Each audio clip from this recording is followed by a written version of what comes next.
What if it's like what if it's just like a trampoline, you know? Who knows? Back up. Yeah, absolutely, absolutely. And it's okay, even building from that, that's one of your favorite songs also, and then Valerie too by Amy Winehouse, who is weird too because you see the similarities right there, right? Just Amy's whole thing is just about just brutal honesty, brutal transparency, and he had really a struggle with addiction, which she ended up tragically losing. But like just that whole process. What do you think about these types of songs that attracts you and makes you kind of like resonate with them on a deep level? So with Valerie, it's very upbeat song, but the lyrics of it obviously is a bit deeper than that, as with most songs. I think it's very longing for another person. Like she's wanting to long for someone and depend on them, but they're so unpredictable that you can't depend on them because it's very that you'll depend on them one day and then they'll be in another place the next day, and then you can't depend on them, but you want to because you love them. So it's like it's a bit of shade, but okay. Yeah, it's very sad, but that song kind of prepares you for all those different things you'll go through in life, and it's like the ability to become independent from someone while still loving them is like a big challenge for some people, because some people do mistake dependence for love. Why do you think people do that? I think it's because some people, I've had my own experience is like you don't really know what love is until you do.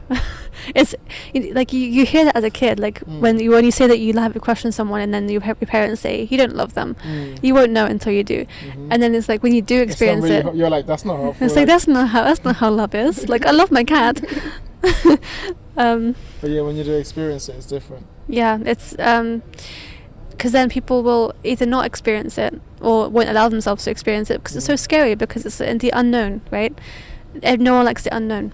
And if you go into a relationship where nothing's known and you don't allow yourself to love someone, it's like, well, you're kind of screwed there, aren't you? Yeah. Because, the ball's in their court, basically. Yeah.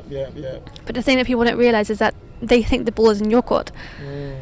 It's like, there is no ball. There is no court. Love is not a battlefield. I mean, it kind of is, but not really. It's, that song is basically just a big kind of reminder of that, dependence versus love thing. Yeah. And I think it's kind of like, even back to what we were speaking before, we went off the first time about that movie Eternal Sunshine of the Spotless Mind, and that kind of thing about the seesaw of love and how we kind of treat it like it's a competition, but in the end it's just two people just really struggling to find connection and wanting to find connection and wanting the other person to be that person where they find a connection with. But I think it's always scary because they feel like if they make the jump, then the other person just leave them hanging.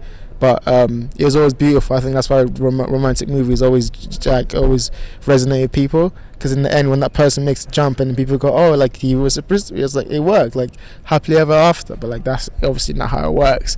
There's another after that comes with that.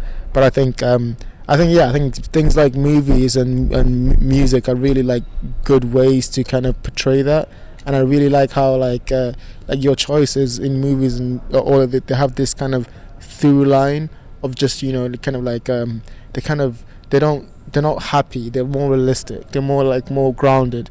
Where do you think that comes from, that kind of perspective where even things that have a positive spin, they're still grounded, they're still grounded in reality, and you still see the truth through that?